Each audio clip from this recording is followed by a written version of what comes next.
Welcome to my show. We're going to learn about doodling. Hey there, friends. Welcome to the very first episode of Past and Pen, where history comes alive, bookish discoveries are made, and creative writing fun awaits. My name is Rosie Talley. I'm a children's author, and I've been fascinated by the quirky, wonderful, and wacky bits of history for as long as I can remember. In Past and Pen, I'll be blending my love of history with my passion for storytelling. So, are you ready to dive into the past to write a new story?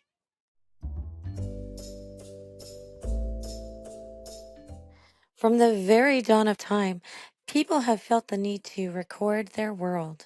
Thousands of years ago, deep inside a shadowy cave, an early human picks up a piece of charcoal and draws a scene on the stone wall.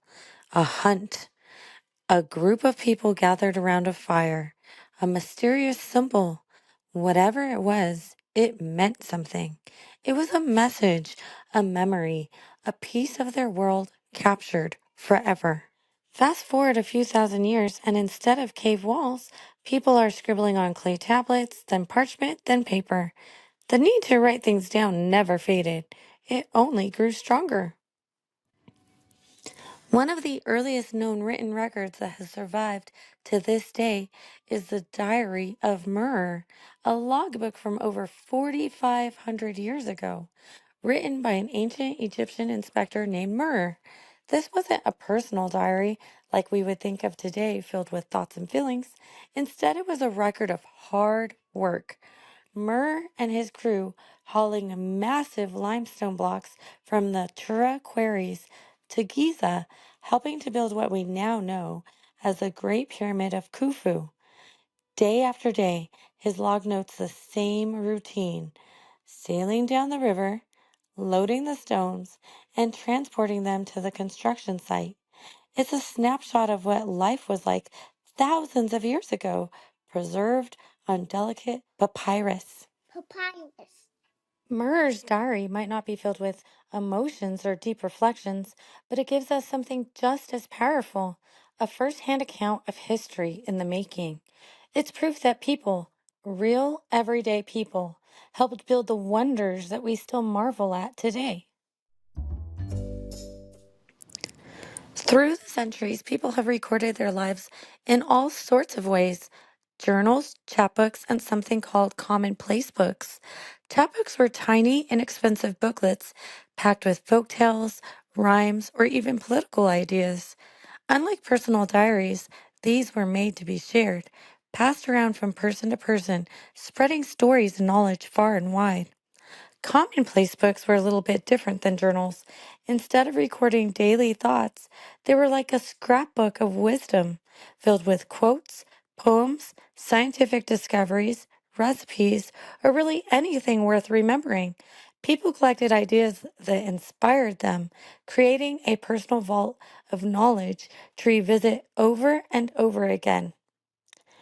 Whether it's a ship's log, a diary, a chapbook, or a commonplace book, writing things down has always been a way for people to understand the world, preserve ideas, and sometimes, without even really meaning to, shape history. Wow.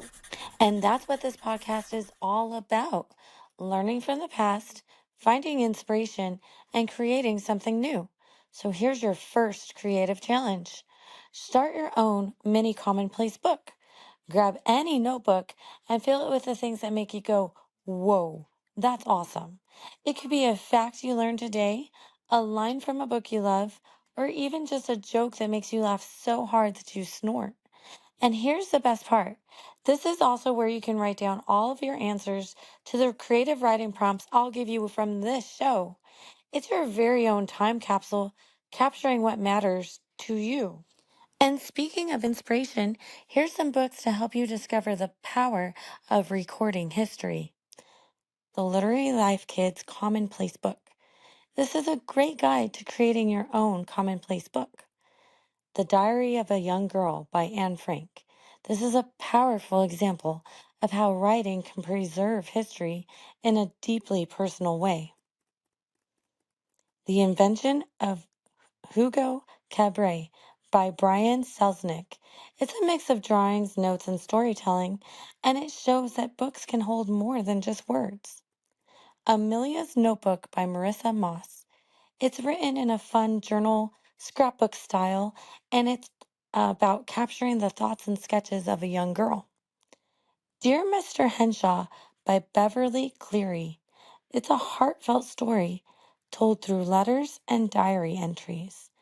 And now it's time for your writing prompt. Imagine your commonplace book becomes magical. Whatever you write inside comes to life. What's the first thing that you would write down? Would it be a character, a scene from history, a wild, impossible idea? Really, the possibilities are endless. So write it down and let your imagination take over. Thanks so much for joining me as we explore the past to let our pens do the talking.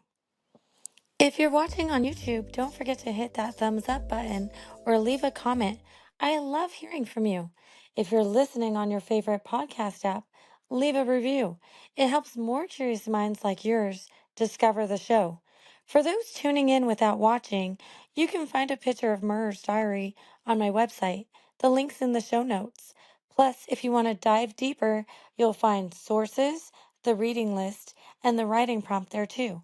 And hey, if you know someone who would enjoy this show, share it with them.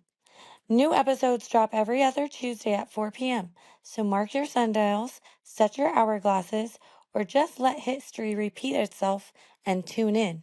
Oh, and check out my Patreon. Starting at just $1 a month, you'll unlock fun perks like birthday shoutouts, early access to new episodes, and even a chance to have your voice featured on the show.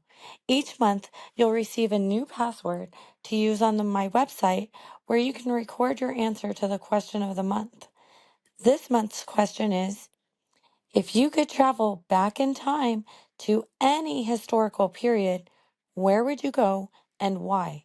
What would you bring with you and who would you want to meet? I can't wait to hear your answers. So stay curious and keep writing your story. Subscribe to my channel.